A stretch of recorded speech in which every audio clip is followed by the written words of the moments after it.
여러분 안녕하십니까? 여러분 맨큐의 경제학 챕터 21장 소비자의 선택 이론에서 이번 시간에는 소비자 선호에 대해서 한번 볼게요. 자, 우리가 지난 시간에는 우선 자원의 희소성에서 경제학이 출발한다고 그랬잖아요. 소비자도 마찬가지입니다. 소비자가 구입할 수 있는 상품 묶음이 제한되어 있는 것이죠. 그게 바로 예산 제약식에 반영되어 있는 것이고요. 자, 그 중에서 어떤 상품을 구입할 것인가? 여러분, 피자가 있고 콜라가 있어. 좀 뭔가 배가 고픈 사람은 피자를 좀 더 많이 선택하겠고 골고루 사겠지만 좀 뭔가 톡 쏘는 콜라의 맛과 갈증을 더 많이 느끼는 사람은 피자도 사겠지만 콜라를 더 많이 살 겁니다. 자, 이렇게 소비자가 구입 가능한 상품 중에서 어떤 것을 더 많이 구입할 것인가? 그게 바로 선호야. 소비자가 뭐를 좋아하는가? 이 소비자가 원하는 거, 그걸 프리퍼런스라고 얘기합니다. 자, 그래서 이렇게 소비자가 프리퍼런스, 이걸 선호라고 표현을 할 것이고요. 우리가 이 선호를 가지고 이제 분석을 하는 거야.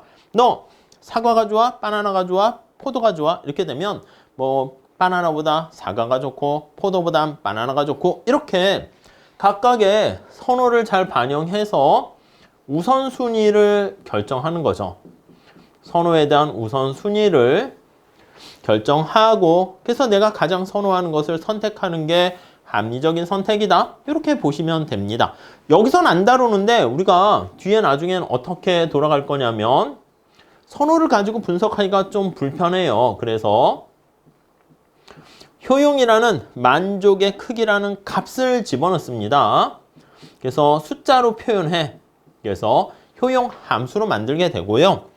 근데 여기서 우리가 선택하는 거니까 여러분들 생각해 보세요. 학교에서 수업을 듣는데 뭐 30% 안에 들어야지 내가 A 학점 이상을 받는다. 그러면 담당 교수님 입장에서는 누가 몇 점 받았는지가 중요한 게 아니라 몇 퍼센트 안에 들었는가. 이 절대평가가 아니라 상대평가가 중요한 거잖아. 그러니까 나도 내가 몇 퍼센트 안에 들었는가가 중요한 거지. 뭐 90점 받았어. 근데 평균이 95점이면 안 되잖아요. 그럼 나는 좋은 성적을 못 받잖아. 그렇기 때문에 우리는 상대평가에 초점을 맞출 거야. 그래서 굳이 함수의 수치를 부여하지 않고요.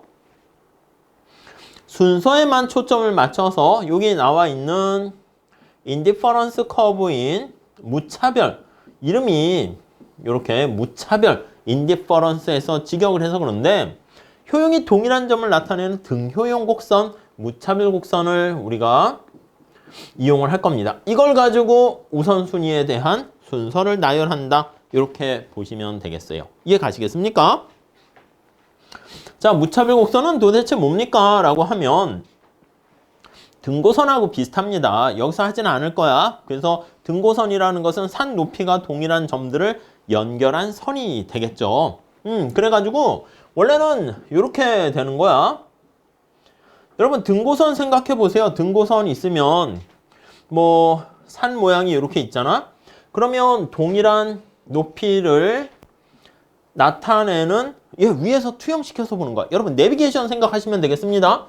내비게이션 생각해 보면 산 높이가 같은 점들을 연결한 선 보는 거야. 이렇게 점점점점점 그리고 여기 이렇게 점점점점점 여기도 이렇게 점점점점점 이렇게 되면 여기 보시면 이렇게 동그란 핑크 색깔이다 라고 하면 요 위에는 위도와 경도는 다르지만 산 높이는 똑같다 라는 것을 알 수가 있게 되는 것이고요. 자, 그리고 여기가 산 정상이고 여기가 산 정상이라는 거 이렇게 표현을 할 수가 있겠습니다. 이해 가세요? 내비게이션 보면 여러분들 생각해 보세요. 아니 내가 길을 가는데 언제 좌회전하고 언제 우회전하는가 이게 관심사가 되는 거지. 옆에 건물이 5층짜리 건물인지 7층짜리 건물인지 물론 우리가 이제 나중에 이제 개인용 드론 큰 드론을 타고 헬리콥터를 타고 막 다니게 되면은 건물 높이도 중요하겠지. 3D로 봐야 되는 거 아니겠습니까? 아니 7층짜리인데 5층짜리로 계산하고 가다가 건물에 부딪히잖아. 근데 지금 땅에서 가는 경우이기 때문에 아니 우리가 내비게이션 보면 좌회전하냐 우회전하냐 이것만 중요하잖아. 이것도 마찬가지입니다. 그래서 여기 표현을 할 때 요게 뭐 피자 이렇게 놓고 여기 콜라 이렇게 놓고 그때 만족의 크기 효용 이렇게 놓을 텐데 이게 3차원의 형태처럼 이렇게 있을 거라니까. 이렇게. 그럼 이거를요, 우리가 동일한 효용을 달성하는 상품 묶음들의 집합 이렇게 표현할 거야. 이렇게 이따 합시다. 자, 그러면 역시 마찬가지야. 저기 있는 것처럼 이렇게 테두리를 이렇게 그릴 수 있겠네요. 이렇게. 이해 가십니까? 그 다음에 여기도 마찬가지로 이렇게 테두리를 그릴 수 있게 될 것이고, 자, 그러면 여기 투영시킨 거 내려 그려 봅니다. 그래서 이렇게 내려 그려 봅니다. 자, 그래서 여기 나와 있는 것처럼 빨간 색깔에 투영되는 거, 이거 그림 그려지시죠? 이렇게 그리는 거 알 수 있어요.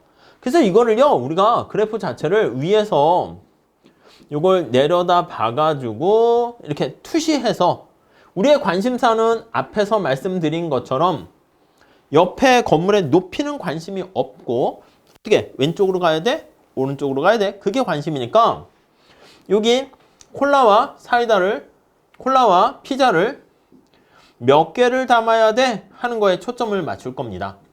이해 가세요? 효용은 이렇게 돼 있겠지.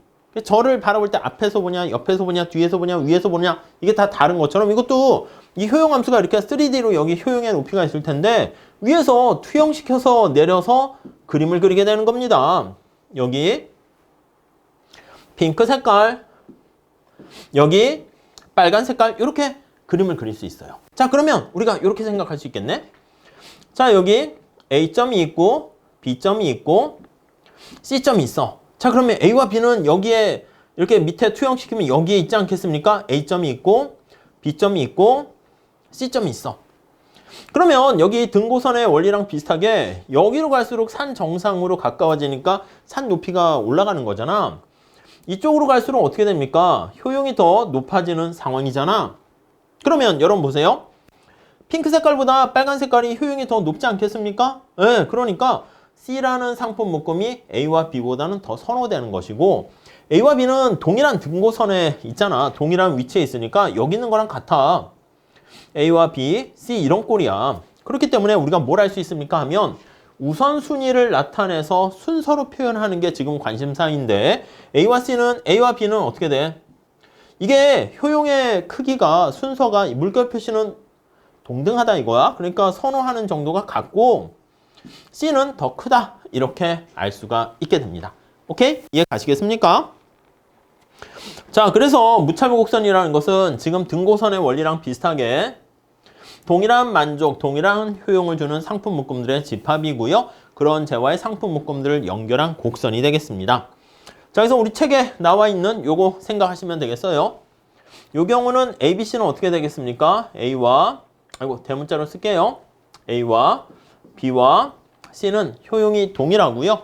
D는 어떻게 되겠어? D는 이렇게 더 많은 상품 묶음을 가지고 있으니까 우리가 피자와 콜라는 다다익선 아니겠습니까? 그러니까 많이 갖고 있을수록 좋다, 이렇게 생각하시면 되겠고요.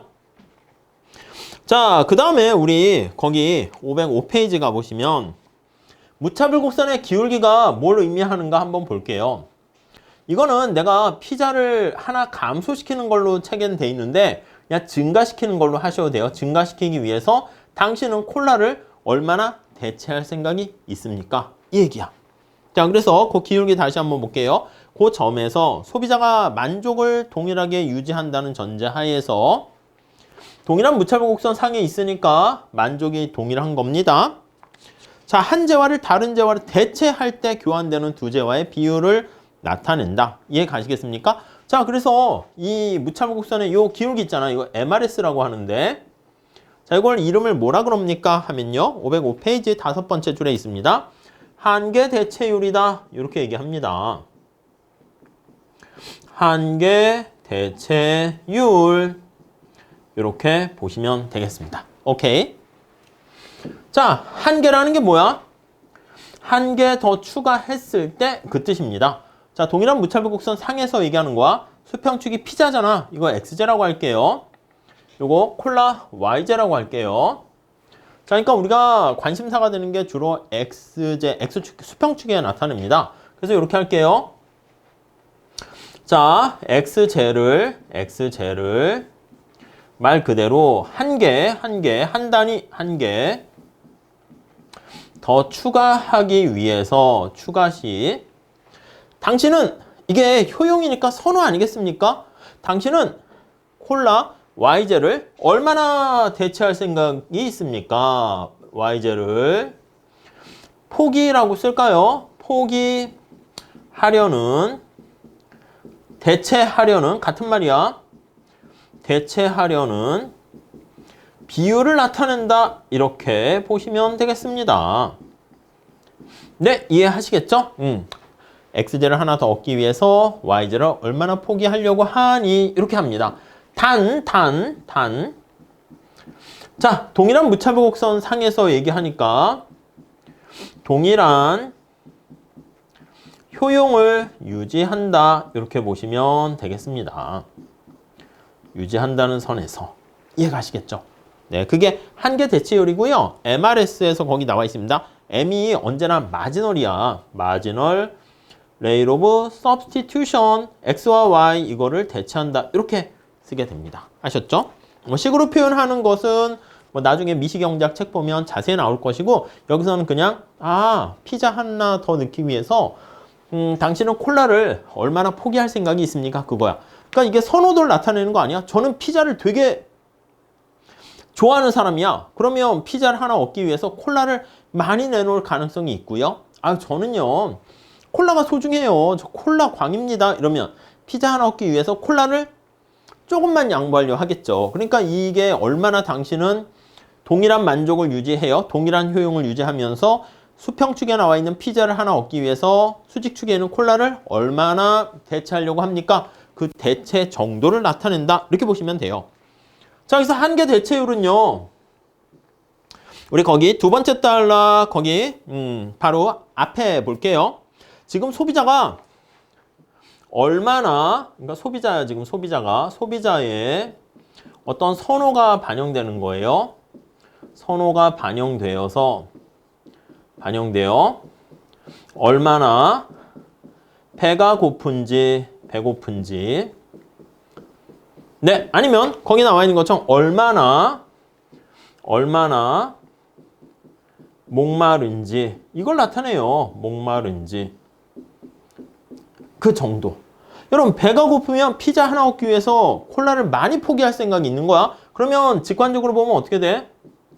한계 대체율이 크다 이렇게 보시면 되겠고요.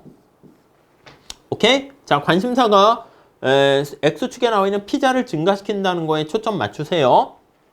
자, 만약에 한계 대체율이 굉장히 목마르다 그러면 콜라를 포기할 수 없어. 피자 하나 더 얻는데 저 콜라 뭐 그닥 많이 내놓고 싶은 생각이 없습니다. 그러면 대체하는 비율이 작다 이 정도로 보시면 되겠습니다. 구체적인 거는 뭐 나중에 또 미시경제학에서 막 기울기부터 다양하게 할 거니까 이 정도만 봐주시죠. 결국 이 사람이 얼마나 배가 고프냐 얼마나 목마른가 이걸 알 수 있어요. 얼마나 배고픈가? 배가 고플수록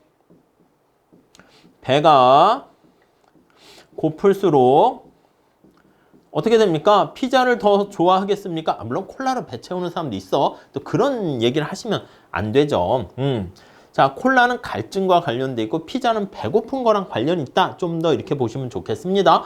배가 고플수록 피자에 대한 선호가 커 이거야. 그래서 MRS가 크고 갈증의 정도가 심할수록 목이 마를수록 이제 콜라를 더 선호해 이렇게 하면은 헷갈리니까 기준을 하나로 잡아가지고 피자를 덜 선호한다 이렇게 얘기를 할 수가 있습니다.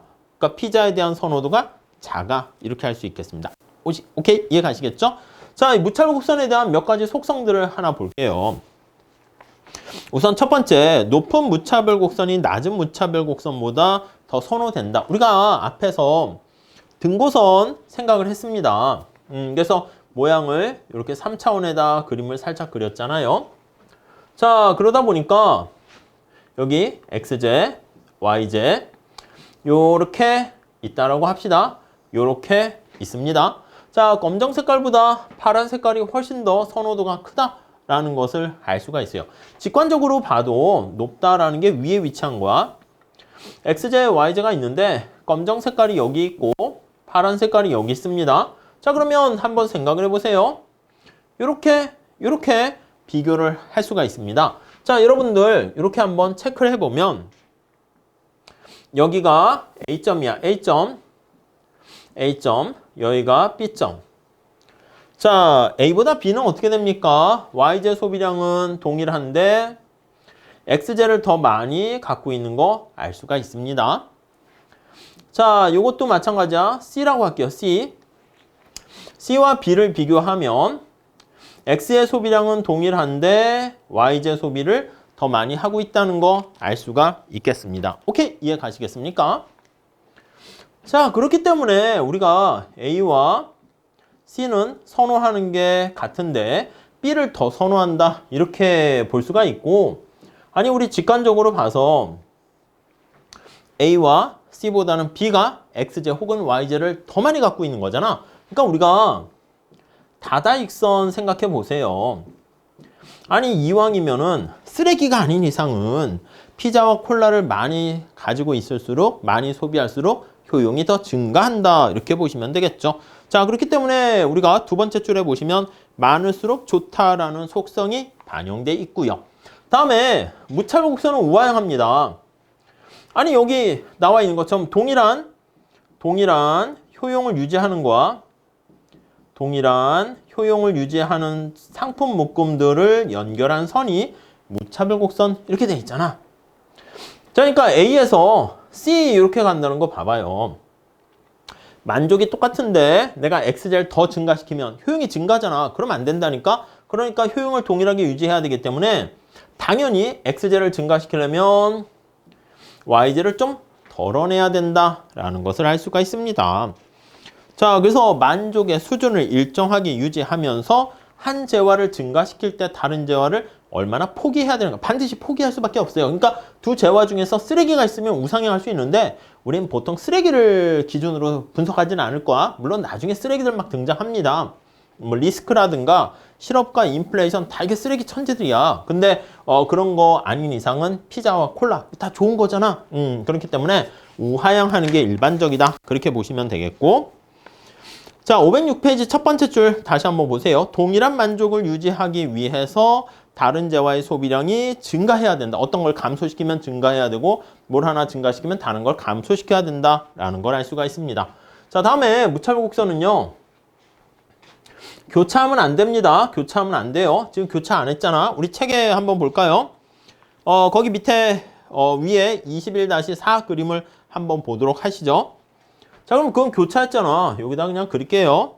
여기 피자 수량이 있고 콜라 소비량이 있습니다. 자, 무차별 곡선을 한번 살펴보는데 이렇게 완만한 무차별 곡선이 있어. 무차별 곡선 뭐라고 할까? 따로 이름을 붙이지는 않았어요. 우리도 붙이지 말까요, 그러면? 자, 이렇게 검은 색깔 무차별 곡선이 있고요. 그 다음에 파란 색깔 무차별 곡선이 있습니다. 자, 여기에 상품 묶음들 볼게요. 여기 A, 그 다음 여기 C, 여기 B 이렇게 있습니다. 여러분, 지금 A와 B의 상품 묶음은 동일한 검은 색깔 무차별 곡선 상에 있으니까 A와 B는 효용이 동일하지 않겠습니까? 오케이. 여러분, B와 C는 어떻습니까? B와 C도 동일한 무차별 곡선 상에 있기 때문에 B와 C는 효용이 동일합니다. 그러면 여러분들 우리는 이 원리 이해할 수 있으시겠어요? A와 B가 같고 B와 C가 같으면 A와 C는 어떻게 되겠습니까? 효용이 동일해. 만족이 동일하다. 이 물결 표시하는 거는 무차별하다 이 뜻이야. 효용이 똑같다.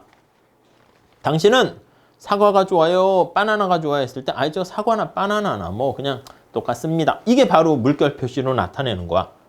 이해 가시죠? 자, 그런데 여러분 A와 C를 비교했는데 보조선을 한번 그려볼게요. 이렇게 앞에서 얘기한 것처럼 C가 A보다 XJ인 피자와 콜라 모두 더 많지 않습니까? 예, 그래서 A보다 C는 XJ와 YJ 모두 더 많아요. 더 상품 묶음의 바구니에 많이 가지고 있다라는 것을 알 수가 있습니다. 그럼 뭐야? 다다익선의 원리에 따라서 당연히 A보다 C가 좋다 이래야죠. 그러면 여러분 이거는 동시에 성립할 수 없어. A보다 C가 좋으면서 A가 C보다 같다? A와 C가 같다? 이거는 양립이 안 됩니다. 그렇기 때문에 우리가 뭘 얘기할 수 있습니까? 하면은 무차별 곡선은 교차해서는 안 된다. 이렇게 보시면 되겠습니다. 오케이? 이해 가시죠? 모순이 되는 겁니다. 창과 방패처럼. 네, 그렇게 보시면 되겠고. 자, 무차별 곡선은 원점에 대해서 볼록하다. 507페이지에 나와 있습니다.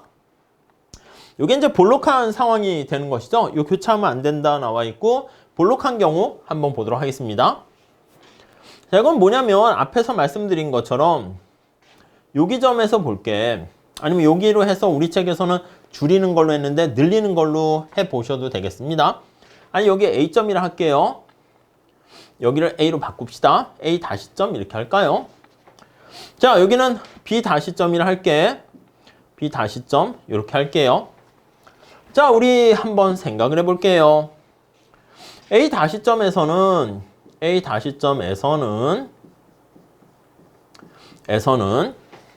자, 피자는 별로 없어요. 피자는 희소하지만 콜라는 풍부합니다. 풍부해요. 네, 이해 가십니까? 여러분, 물과 다이아몬드의 역사를 생각해 보세요. 뭐 시장 가치, 객관적인 가치지만 우리 주관적인 것도 마찬가지입니다. 아니, 많이 가지고 있으면 애지중지하는 정도가 떨어지잖아. 희소할수록 우리가 더 소중하게 다룹니다. 그러면 피자가 소중해요? 콜라가 소중해? 피자가 소중하지. 이 사람한테는 피자가 소중해요. 이해 가세요? 집에 콜라가 되게 많은 거야. 그러니까 많으면 많을수록 애지중지하지 않습니다. 희소할수록 소중한 거야. 아껴 먹어야지. 자, B 볼게요. B 다시 볼게요. B 다시에서는 반대야. 피자가 많아. 피자는 풍부하고. 자, 콜라는 어떻게 돼요? 콜라는 희소합니다. 이해 가십니까? 그러면 어느 게 더 소중합니까? 희소한 콜라가 소중해. 지금 여기 피자는 되게 많은데 콜라가 몇 개 없으니까 목말라 죽겠어. 지금 피자는 막 다들 남아 돌고 있는 상황입니다. 그러니까 이거는 피자에 초점 맞춰서 쓰세요. 콜라가 소중한데 피자는 덜 소중해. 이렇게 보시면 되겠습니다. 네, 이해 가시겠죠? 아니 그러면 A 다시 있는 상황과 B 다시 있는 상황에서 보면은 수평축에 나와 있는 피자를 한 단위 증가시키기 위해서 피자를 말 그대로 한 개 더 증가시키기 위해 여러분 이제 사람한테 물어보는 거지. 동일한 무차별 곡선 상에서니까 동일한 효용을 유지하면서 당신은 콜라를 얼마나 포기할 생각이 있습니까? 얼마나 대체할 생각이 있습니까? 이걸 물어보는 거야. 대체할 의사가 있는가? 이렇게. 여러분, 어떤 사람이 콜라를 더 많이 포기할 생각이 있을까요? 피자가 소중한 사람이 피자 하나 얻기 위해서 콜라를 많이 내놓을 생각이 있고, 이 사람은 피자는 뭐 우리 집에 널린 게 피자인데 얘 피자 또 가지라고요? 그럼 콜라 이렇게 덜어낼 생각이 많지 않습니다. 그래서 이렇게 볼게요. 피자를 한 단위 증가시키기 위해서 이 사람은 콜라를 이만큼 포기해서 대체하려고 하고, 이 사람은 피자를 한 단위 증가시키기 위해서 콜라를 이만큼밖에 대체하려고 하지 않습니다. 자, 그러니까 이게 곡선이 이렇게 생겼잖아. 시각을 여기를 원점에서 보는 거야. 이렇게 보면 이게 원점에서 봤을 때 우리가 볼록하다 이렇게 표현을 하게 되는데, 관심사가 되는 무차별 곡선이 원점에 봐서 볼록하다 이렇게 됐다는 얘기는 뭐냐면 관심사인 피자를 한 단위 더 증가시키기 위해서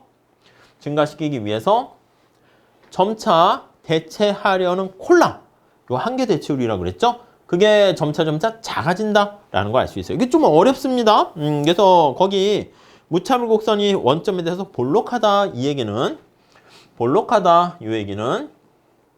자, X축에 나와 있는 피자 X제를 할게요. 피자를 점차 한 개 더 증가시키는 거야. 한 개 더 증가시키기 위해서 대체하려는 콜라의 수량이 교환하려는 것이야. 대체하려는 저기 나와 있는 콜라의 수량이 작아진다. 이렇게 볼 수가 있어요. 작아져. 이렇게요. 자, 이게 무슨 말이야? 한계 대체율이 체감해. 이렇게 보시면 되겠습니다. 그래서 MRS가 체감해. 이렇게 보시면 되겠습니다. 오케이? 이해 가시겠습니까? 아니 그러면 이게 볼록하지 않고 다른 경우는 어떻게 됩니까? 다른 경우 하나만 볼게요. 여러분 이러면 어때? 뒤에 나오는데 이게 x제가 있고 y제가 있어. 우하형하는 직선이야. 이게 인디퍼런스 커브 이렇습니다. 자 그러면 여기서는 x제 하나 증가시킬 때 y제를 포기해야 되는데 그 포기하려는 비율이 일정하고요. 자 이렇게 되면 어떻게 될까요? x제가 있고 y제가 있는데 이렇게 생긴 거야. 무차별 곡선이. 그러니까 x제 하나 증가시키기 위해서 포기하려는 y제가 어떻게 되겠습니까? 점차 커진다는 것을 알 수가 있어요. 이해 가시겠습니까? 오케이. 그렇게 봐주시면 되겠습니다. 자, 우선 그 정도 보시고 우리가 무차별 곡선과 관련한 극단적인 예를 하나 볼게요. 이게 완전 대체제라 얘기하는데 앞에서 본 것처럼 무차별 곡선이 직선인 상황이 됩니다. 한계 대체율이 불변인 경우야. 자, 그래서 요거는 살짝 보시면 첫 번째 거기 한번 볼까요? 50원짜리 동전과 100원짜리 동전 이렇게 있다라고 합시다. 아니 그러면 여러분 생각해봐. 여기가 50원짜리 동전 이렇게 있고 여기가 100원짜리 동전 이렇게 있습니다. 네, 이해 가시죠? 그럼 여러분 50원짜리 두 개랑 100원짜리 하나랑 같은 거 아니겠습니까? 그럼 어떻게 돼? 여기 한 점에서 우리 앞에서 본 것처럼 50원짜리 두 개를 얻게 됐어. 그럼 100원짜리는 하나 포기하려고 하겠죠. 교환 비율이 50원짜리 두 개랑 100원짜리 동전 하나. 그러면 무차별 곡선이 여기 나와 있는 것처럼 이렇게 2분의 1의 기울기를 갖게 되는 거예요. 50원짜리 두 개 얻기 위해서 100원짜리 동전 하나 이렇게 포기하는 거. 이해 가시겠죠? 자, 그런데 여기 나와 있는 건 그러니까 한계 대체율은 동전의 개수와 무관하게 2로, 그러니까 50원짜리 두 개랑 동전 한 개 이렇게. 만약에 이거는 수평축을 50원짜리로 놓느냐 수평축을 100원짜리로 놓느냐에 따라서 달라지게 돼요. 여기 보시면 이 경우는 어떻게 돼? 기울기가 2분의 1이지. 50원짜리 두 개랑 100원짜리 한 개 이렇게 되고 암기하시면 안 되죠. 당연히. 여기를 100원짜리로 놨어. 여기를 50원짜리로 놨어. 이렇게요. 그러면 우하향하는 게 어떻게 돼? 이때는 100원짜리 하나 얻기 위해서 50원짜리 두 개를 포기한다고. 그러면 이때는 기울기가 2 이렇게 된다고. 이때는 기울기가 2 이렇게 됩니다. 자, 그러면 다시 보면 50원짜리 하나 얻기 위해서 이때는 100원짜리를 두 개 이렇게 포기해야 되는 거죠. 이해 가시죠? 이렇게 봐주시고. 자, 이런 경우는 완전 대체제다 이런 말 씁니다. 퍼펙트하게 대체하는 관계가 대체 비율이 일정하다. 그래서 한계 대체율이 불변이다. 이렇게 정리를 하시면 되겠습니다. 오케이? 네, 그 정도 보시죠. 자, 완전 보완제는 무차별 곡선이 직각인 두 가지가 되는 경우인데 여기 한번 볼게요. 여러분, 오른쪽 신발하고 왼쪽 신발이 이렇게 있습니다. 그 신발은 어떻게 돼야지 한 켤레가 완성됩니까? 이거 완전 보완제를 하는데, 그렇지. 왼쪽 신발, 오른쪽 신발 5개랑 왼쪽 신발 5개가 되면 5켤레가 완성돼요. 오케이? 여기 A라 할게. A는요, 왼쪽 신발 5개, 오른쪽 신발 5개. 이렇게 돼 있는 거야. 자, 여기 B라고 할게요. 자, B점은 어떻게 됐어? 왼쪽 신발 7개, 오른쪽 신발 5개. 이렇게 돼서, 아니, 여러분들, Y자는 똑같아. Y축에 나와 있는 왼쪽 신발은 똑같습니다. 근데 X축에 나와 있는 왼쪽 신발이 5개에서 7개로 증가했을지라도 신발 2짝이 남잖아. 근데 이게 둘 다 왼쪽 신발이면, 오른쪽 신발이면 팔 수가 없지. 저기 고객님, 죄송한데요. 오른쪽 신발 2켤레, 2짝 되니까 그거 그냥 불편하더라도 왼쪽 신발에 신으세요. 그리고 조금 신다 보면 고객님의 발에 맞춰져가지고 에휴, 그냥 편하게 이렇게 살 수 있을 거예요. 그게 안 된다는 거지. 물건을 세트로 만들 수가 없는 거죠. 그러니까 결합 비율은 1대 1일 수도 있고요. 자동차 생각해봐, 자동차. 바퀴 4개로 가는 거 아시죠? 뭐 3개로 갈 수도 있겠지만 4개로 갑니다. 그럼 자동차 차체 하나랑 자동차가 하나 만들어지려면 이 프레임 1개와 바퀴 몇 개가 있어야지 자동차가 하나 만들어집니까? 4개가 있어야지 1개. 한 대의 자동차가 만들어집니다. 만약에 바퀴가 5개, 6개 있으면 뭐해? 소용이 없다니까? 뭐 장식으로 달고 다닐지는 모르겠지만은, 아무렇게, 자동차 만드는데 소용이 없다. 이렇게 알 수가 있습니다.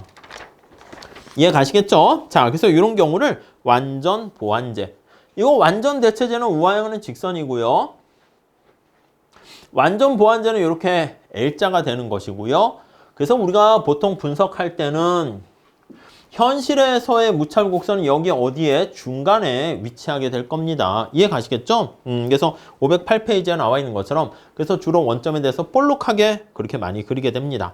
자, 문제 좀 풀어볼게요. 3번 문제 한번 풀어볼까요? 자, 동일한 무차별 곡선 상의 두 점은 어떤 사실을 나타내는가? 여러분, 동일한 무차별 곡선 상에 있는 점은 동일한 효용을 달성해 주는 거지. 그래서 D번에 나와 있는 두 점이 나타내는 재화의 묶음이 같은 만족을 가져다 준다. 그게 무차별 곡선의 개념 정의가 되겠죠. 자, 다음 4번 볼게요. 자, 무차별 곡선의 기울기는 소비자의 무엇을 나타내는가? 우리 봤죠? 요거는 X축에 나와 있는 X제를 한 단위 증가시키기 위해서 Y제 얼마나 교환할 생각이 있니? 그걸 뜻합니다. 그래서 B에 나와 있는 하나의 재화를 다른 재화와 교환할 때 교환 비율을 나타낸다. 이렇게 보시면 되겠습니다. 오케이? 이해 가시겠죠? 자, 이렇게 해서 우리가 지난 시간에는 어떤 소비 가능한 영역을 나타내는 예산선이라 봤고, 이번 시간에는 무차별 곡선을 가지고 소비자의 어떤 선호를 나타내는 방법을 살펴봤습니다. 조금 러프하게 설명하고 두리뭉실해가지고 이게 뭐야 할 수 있는데 나중에 조금 더 클리어하게 볼 기회가 있을 겁니다. 아셨죠? 자, 이렇게 보시고요. 우리 다음 시간에 소비자가 드디어 효용 극대화하기 위해서 최적 선택 어떻게 결정하는가 그거에 대해서 살펴보도록 하겠습니다. 자, 다음 시간에 이어서 하겠습니다. 감사합니다.